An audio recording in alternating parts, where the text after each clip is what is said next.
ये अपना महाबलेश्वर के लेक में सर्दियों के दिन उसमें लेक में मेरी कश्ती को डुबाना था और हीरोइन को अपनी नाव पे ले जाना था।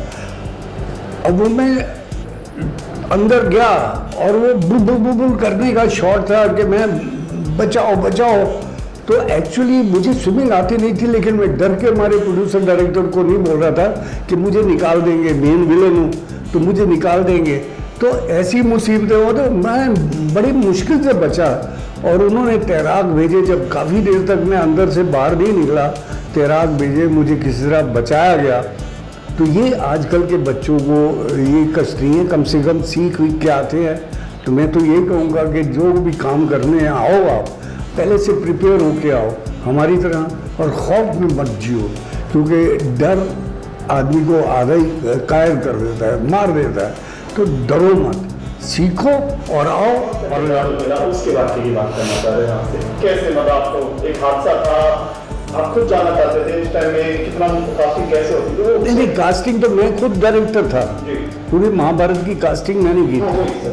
तो कास्टिंग मैंने की थी, मैं सब कैरेक्टर्स को जब ढूंढता था तो 3-3, 4-4 कैरेक्टर्स को मैं फाइनल करके रखता था। उनमें से हमारा सारा डायरेक्शन और राइटर टीम बैठती थी हम लोग, और हम लोग उनमें से एक लड़का सिलेक्ट करते थे या लड़की सिलेक्ट करते थे। तो सारे कैरेक्टर हो रहे थे, लेकिन शकुनी का अभी तक बॉसेस मेरे बता नहीं रहे थे। तो चोपड़ा साहब से मैं बाद में काफ़ी, अब जब शकुनी का रोल आने लगा और गांधारी की शादी होने वाली थी, तो मैंने बोला भाई आप बताइए मुझे कौन कर रहा है, क्योंकि उसको कैरेक्टर को बनाना पड़ेगा मेरे को। मिल भी रहा था शकुनी? नहीं, मिल गए थे, मेरी तरफ से हो गए थे 2-3 लोग, लेकिन उन्होंने कहा अंत में मुझे कहा कि नहीं तुम ही कर रहे हो, क्योंकि उससे पहले मैंने इनके साथ एक और सीरियल किया था जिसका नाम था बहादुर शाह जफ़र। तो बहादुर शाह जफ़र में मैंने ब्रिटिश का रोल किया था, जनरल मेटकाफ का। तो मेटकाफ का रोल इनको इतना अच्छा लगा था क्योंकि वो अशोक कुमार दादामुनि के सामने एक ही अंग्रेज़ विलेन था और वो मैं था। तो उस रोल की वजह से मुझे शकुनी का रोल मिला। कितना अच्छा लगता है सर, जब वो जो डायलॉग है उसके बारे में कितनी प्रैक्टिस की थी आपने? इसकी बात करें, ऐसे पैर से लड़ा के चलना और करना, डायलॉग के बारे में। हाँ, वो मैंने कैरेक्टर अपना बनाया था। मैंने सोचा कि इसको क्या यूनिक कैसे बनाऊं, तो उसको यूनिक बनाने के लिए मुझे अपने ग्रैंडफादर की बात याद आ गई कि जो श्रूड और बहुत चालाक आदमी होता है, धूर्त आदमी होता है, तो उसके कोई ना कोई त्रुटि होती है अंग में। तो वो जब मैंने चोपड़ा साहब को बताई और डॉक्टर राही को बताई, तो उन्होंने वो पसंद की मेरी बात, और फिर मैं बोले अच्छा चल के बताओ कैसे करोगे। तो फिर मैंने चल के बताया, बोल के बताया, तो उनको बहुत पसंद आया और इस तरह वो शुरू हुआ। शकुनी नहीं होती तो महाभारत नहीं होती, ये मान कैसे? हाँ, आप इस नज़रिए से भी ले सकते हैं कि अगर कौरवों की तरफ से शकुनी थे जो कि पॉलिटिशियन थे और पांडवों की तरफ से कृष्ण भगवान थे, तो क्लैश इन दोनों का था पॉलिटिक्स में। जो राजनीति या कूटनीति या धूर्तता जो चलती थी, इन दोनों के ही बीच में चलती थी, और बाकी फौजें थी, बाकी लोग इनको मान के चलते थे, और जो कि पीछे से मगर कमान इनके हाथों में होती थी। सर दूसरी कलाकार मिलकर क्या होती? नहीं, यहाँ तो फिर मेरी 2 ही चीज़ें थी। यहाँ तो मैं फौज में होता, मेरे 2 ही एम्बिशंस थे।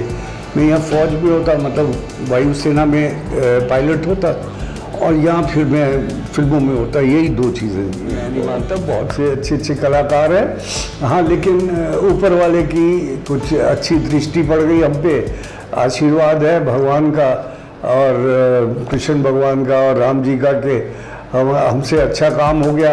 उस वक्त क्या पूरा यूनिट अच्छा बन गया था, सितारे सबके मिल गए थे आपस में, इतने मिले थे कि खुद ब खुद सब चीज़ें होती। और याद रखिए, मुगल आजम बनती नहीं या मदर इंडिया बनती नहीं, बन जाती है, कोई बनाता नहीं है, इसे ऊपर वाले का हाथ होता है। इसी तरह महाभारत भी बन गई और दोबारा नहीं बन सकती, ऐसी ये तो फैक्ट है।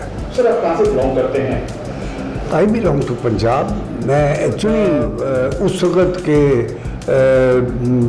विशाल हिंदुस्तान में, जब पाकिस्तान नहीं था, तो मैं बहुत छोटा था, गोद में था, जब मेरे पिताजी लाशों के बीच में हमको उठा के लेके आए थे। अब वो पाकिस्तान हो गया है, लेकिन मैं उस अखंड हिंदुस्तान से ताल्लुक़ रखता हूँ जो उस वक़्त का महाभारत हुआ करता था हमारा। और काफ़ी दूर दूर तक हमारी टेरिटरी थी। और फिर अंग्रेज़ आए, अंग्रेज़ों ने हमें बांट दिया, कुछ लोगों ने हमें बांट दिया, और इस तरह हम हमारे देश के टुकड़े टुकड़े हो गए और हम इस अपने भारतवर्ष में आ गए। सर, महाभारत की बात करें, आप बहुत कम कैमरे के सामने रहते हैं, इसलिए हम आपसे जानना चाहेंगे, आप दर्शक से जानना चाहेंगे, महाभारत में इतनी मतलब पंजाब से बॉलीवुड का सफर कैसे हुआ, पंजाब से यहाँ? नहीं, जब पार्टीशन हुआ तो हम रिफ्यूजी हो गए थे। तो हमारे पिताजी पहले दिल्ली आए, दिल्ली से फिर हम बॉम्बे आए। तो दिल्ली और बॉम्बे के बीच में हमारी एजुकेशन रही। तो उसी में, क्योंकि हम सारे विस्थापित थे, कोई मतलब हमारा कुछ ठिकाना नहीं था। तो जो कुछ भी है, पिताजी ने आके यहाँ पर सर्विस की या जैसा भी काम किया, जो भी किया, बिजनेस किया, उसके बाद हम लोगों को पढ़ाया लिखाया। तो दिल्ली और बॉम्बे के बीच में हमारा सफ़र रहा। बीच में मैं इंजीनियरिंग करने चला गया था जमशेदपुर, टाटा नगर, और बीच में इमरजेंसी में मैंने फ़ौज भी ज्वाइन की, और मैंने 2 वॉर भी लड़ी, 1962 चाइना और 65 पाकिस्तान वॉर। तो इस तरह करके सफ़र। फिर बाद में एंड ऑफ 60s में मैं जब शिफ्ट हुआ बॉम्बे, तो फिर ये तो डिज़ायर थी मेरी शुरू से, मुझे ज़बरदस्ती इंजीनियरिंग में पिताजी ने भेज दिया था, लेकिन मैं बनना चाहता था डायरेक्टर और प्रोड्यूसर और एक्टर। तो मैं फिर अपनी जगह पे आ गया। तो यहाँ पर फिर असिस्टेंटशिप की, और करते करते आज आपके सामने हूँ।